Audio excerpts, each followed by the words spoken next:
But சில பேர் அந்த ஒரு பயத்திலே இருப்பாங்கல்ல. நீங்க ஒரு 2 இயர்ஸ்க்கு முன்னாடி இருக்கும்போது, நம்பலாம் பண்ண முடியுமான்ட்டு யோசிப்பாங்கல்ல. அவங்களுக்கு நீங்க சொல்ல வேண்டிய ஒரு விஷயம். பெயின்னு எனக்கு பெயின் வந்து என்ன ஒரு நம்ம பெயின் என்ன சொல்ல வருதுன்றத புரிஞ்சுக்கணும்.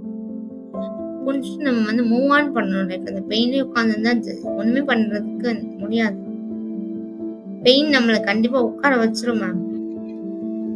அந்த பெயினையும் கடந்து வர்றதுக்கான மனப்பக்குவத்தை ஒவ்வொருத்தவரும் கொண்டு வரணும்.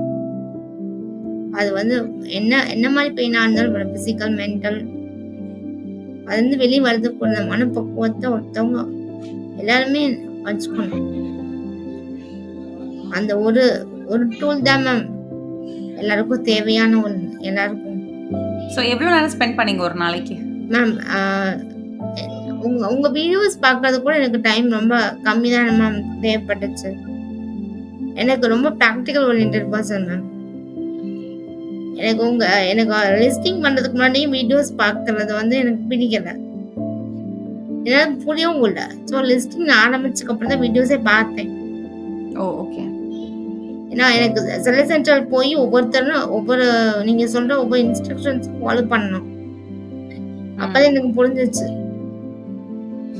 இப்போ வந்து கேம்பெயின் மேனேஜர் போய் இப்போ வந்து அந்த ஆட்ல இருக்க வீடியோஸ் பார்க்கறதே கொஞ்சம் தான் பார்த்துருக்கேன். இன்னும் நான் முடிக்கணும்.